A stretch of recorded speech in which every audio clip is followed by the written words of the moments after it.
Hello' মাই dear friends, আজি আকৌ এটা নতুন ভিডিঅ'লৈ সকলোকে স্বাগতম জনাই আৰম্ভ কৰিবলৈ ওলাইছোঁ। তোমালোকৰ যিহেতু HSLC এক্সাম হৈ গৈছে আৰু এই HSLC যি এক্সাম হৈছে সেই এক্সামৰ ৰিজাল্ট ইতিমধ্যে তোমালোকৰ হয়তো গমেই পাইছা।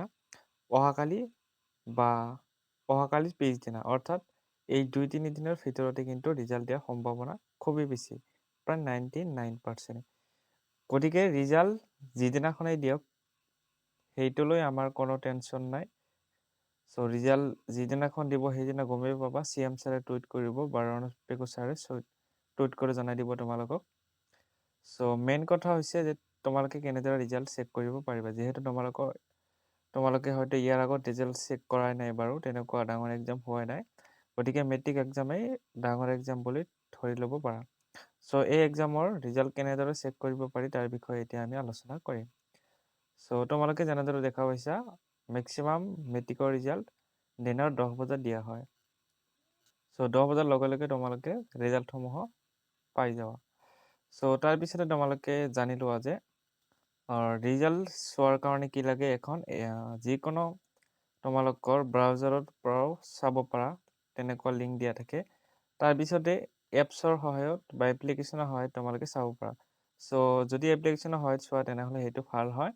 তাৰ কাৰণে তোমালোকে ডাইৰেক্ট প্লে ষ্ট'ৰত যাবা আৰু প্লে ষ্ট'ৰত যোৱাৰ পিছত তোমালোকে এনেদৰে লিখিবা যে HSLC ৰিজাল্ট 2025। চ' তাতে লিখাৰ পিছতে তোমালোকৰ যিটো দেখাই পাইছে ইয়াতে ছেকেণ্ড নম্বৰ দিয়া আছে ASSEB ৰিজাল্ট। চ' এইটো তোমালোকে ডাউনলোড কৰি ল'বা। ডাউনলোড কৰাৰ পিছতে তোমালোকৰ অপেন বুলি অপশ্যন আহিব। অপেন বুলি অপশ্যন অহাৰ লগে লগে কি কৰিবা, সেইটো লগ ইন কৰি ল'বা। তোমাৰ নাম বা ফোন নাম্বাৰ সহায়ত ইমেইল এইবিলাক দি লগ ইন কৰি ল'বা। চ' লগ ইন কৰাৰ পিছত তোমালোকে ঠিক এনেকুৱা ধৰণৰ দেখা পাবা, য'ত ইয়াতে যিহেতু 2023 লিখা আছে তেতিয়া 2025 লিখা থাকিব, ইয়াতেও 2025 লিখা থাকিব। ঠিক আছে, তোমালোকে এইটো অপশ্যন ইয়াতে তোমালোকে টিপা মাৰি দিলে 2025 বুলি আহিব, 4 বুলি আহিব। চ' তাতে তোমালোকে 2025 বুলি চিলেক্ট কৰিব লাগিব। তাৰপিছত ইয়াতে যিটো চোৱা B22 দিয়া আছে, ইয়াতে 25 অলৰেডি হৈ থাকিব। ঠিক আছে, তাৰপিছতে তোমালোকে ইয়াতে যি খালী ঠাই থাকিব তাত তোমালোকে প্ৰথমে ৰোল দিবা। অৰ্থাৎ তোমালোকে ইয়াতে চোৱা ইণ্টাৰ ৰোল বুলি লিখা আছে, গতিকে ইয়াত ৰোল লিখিবা আৰু এই ৰোল তোমালোকৰ এডমিট কাৰ্ডত দিয়া ধৰণে দিব লাগিব, নহ'লে কিন্তু ৰিজাল্ট চাব নোৱাৰিবা। এডমিট কাৰ্ডত লিখা থাকিব ৰোল আৰু নাম্বাৰ বেলেগ বেলেগ ধৰণে দিয়া থাকিব। ৰোলৰ ঠাইত যিটো আছে সেইটো চেণ্টাৰ কোড বুলি কোৱা হয় বা ৰোল।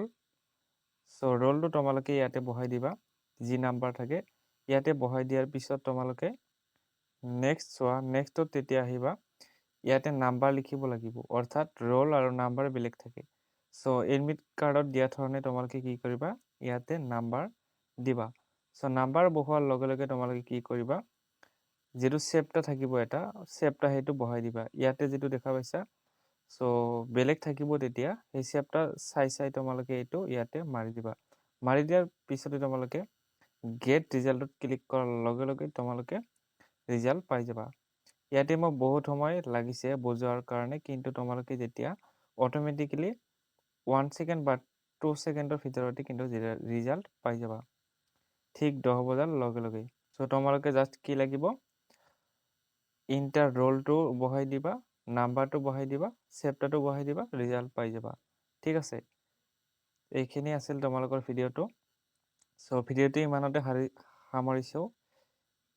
ইয়াৰ লগে লগে তোমালোকক এটা কথা জনাই দিওঁ যে তোমালোকে চেনেলটো ছাবস্ক্ৰাইব কৰি ল'বা, কিয়নো এনেকুৱা ধৰণৰ ভিডিঅ' তোমালোকৰ ইম্পৰ্টেণ্ট হয়। আৰু তোমালোকে যদি ভাবা যে মাৰ্কশ্বিটখনো তেতিয়া তোমালোকে চাব পাৰিবা, এনেকুৱা ধৰণৰ মাৰ্কশ্বিট দিয়া থাকিব। ঠিক আছে, এনেকুৱা ধৰণৰ মাৰ্কশ্বিট য'ত দিয়া থাকিব ৰোল, তোমাৰ নাম্বাৰ, স্কুলৰ নেম দিয়া থাকিব, registration number, father's name, mothers name, এনেকুৱা ধৰণে ৰিজাল্ট পাই যাবা। ঠিক আছে, তাৰপিছতে তোমালোকে চেনেলটো ছাবস্ক্ৰাইব কৰি ল'বা, কিয়নো তোমালোকে যেতিয়া ফাৰ্ষ্ট ইয়াৰত উঠিবা তেতিয়া তোমালোকৰ কুৱেশ্যন পেপাৰ কেনেকুৱা ধৰণৰ আহিব, কিমানটা ছাবজেক্ট থাকিব, গোটেইখিনি কথা ডিছকাছ কৰিম। চ' ভিডিঅ'টো ভাল লাগিলে শ্বেয়াৰ কৰিবা। Thank U.